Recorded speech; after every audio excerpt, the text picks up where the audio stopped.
Com. Submarines, Tomahawk cruise missiles, F-35s, all things Connecticut companies have a part in manufacturing. And those weapons are just a portion of a deal the U.S. government made for exporting more of them, which is good news for jobs in Connecticut and our economy. But are we ready for all of this extra work? The partnership is called AUKUS for Australia, the UK, and the United States. Joining me now to talk more about it and what it means for Connecticut is Congressman Joe Courtney. Congressman, welcome back to Face the Facts.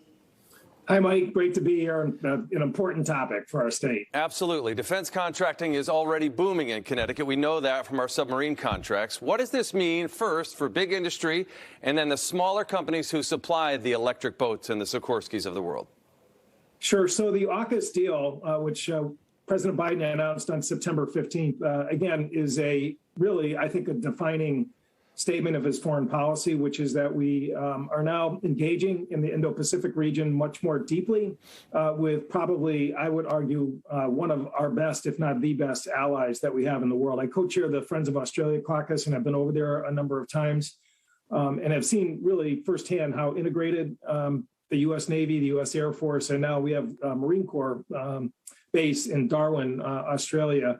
And obviously, there's a lot going on out there with a very sort of aggressive, coercive posture that China has taken, particularly in terms of the maritime realm and overflight, in terms of trying to restrict countries from their rights under international law. So what the president did was, through AUKUS, basically say that the U.S., for the first time since 1958, is going to share its technology for naval nuclear propulsion, which basically was invented in Groton, Connecticut back in the 1950s. The only country that we have shared that technology with in the past was the UK.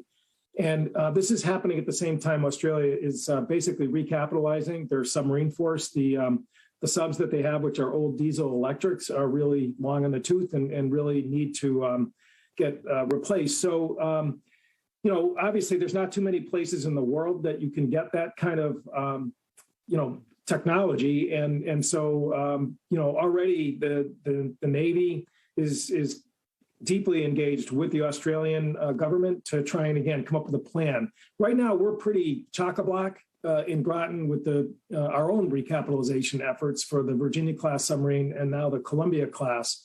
But if you look at the timeline of the agreement, I mean, shipbuilding is a long game. So this is going to take some time to sort of gel. I've been pushing already in this year's defense bill to increase what's called facilitization. In other words, more production space down in Groton to take on, what I think is going to be a larger demand signal from the Navy for its undersea that question, fleet. to that point, I want to talk two questions, locally and globally. Let's start with what we learned this week, a security threat regarding the Virginia-class submarines. It was a U.S. Navy engineer and his wife from Annapolis who were caught trying to sell information. So we have not given that propulsion technology to anybody else, and now we're going to share it. But now it seems as if there was a possibility of a leak of that information. How does that affect our national security, and what happens from here on out? Well, look, anybody who goes to work at EB can attest to the fact that you have to go through an exhaustive background check, including, a real top secret clearance in order to work in that yard.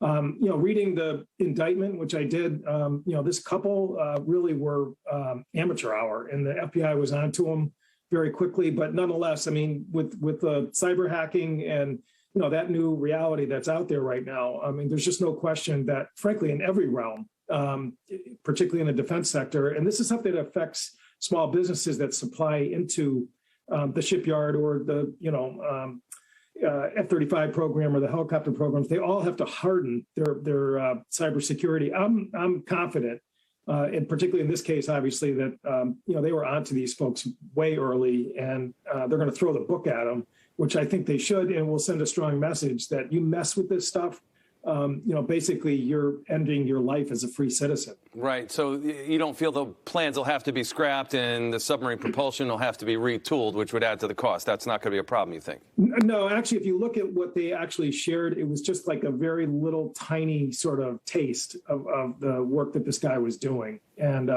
again, it was with the FBI. I mean, they completely had set him up in terms of who he was interacting with. But look, this is not the first time we've seen these problems. And as I said, that's why, there's lots of jobs done at EV, but they are really going to, screen and vet who works in that yard because it's so sensitive. And that's true at, Newport News in Virginia, San Diego shipyard up in Bangor, Washington. Okay, so next question, back locally here. We're already struggling to fill welders' jobs and other jobs for these submarines, and we're going to add more workload. Are we going to get federal money to try to not only increase space, but try to increase training so we can get more bodies in the building to build these subs? So in the defense bill this year, myself and others got a new plus up for workforce training for, again, the submarine programs that are out there. It's about $20 million. Again, that's going to be spread between Connecticut and Virginia.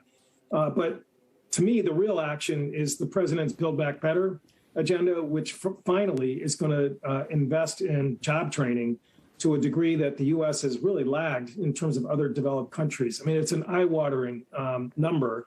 You may recall Secretary Walsh, Secretary of Labor, was up in Groton not too long ago, and it was for precisely that reason, to really see how, we invest about 0.1% of the federal budget into job training. Most countries are like Germany are at 2%. So this is one of the reasons why the Build Back Better agenda, which, as we're speaking, is under intense negotiation. That piece of it, in particular, I think, is critical. It's vital for us and pretty much the entire defense contracting industry because the trades have been overlooked. Congressman Joe Courtney, there's so much more to talk about. We'll have to have you back. Thanks so much for joining us on Face the Facts. Great. Thanks, Mike.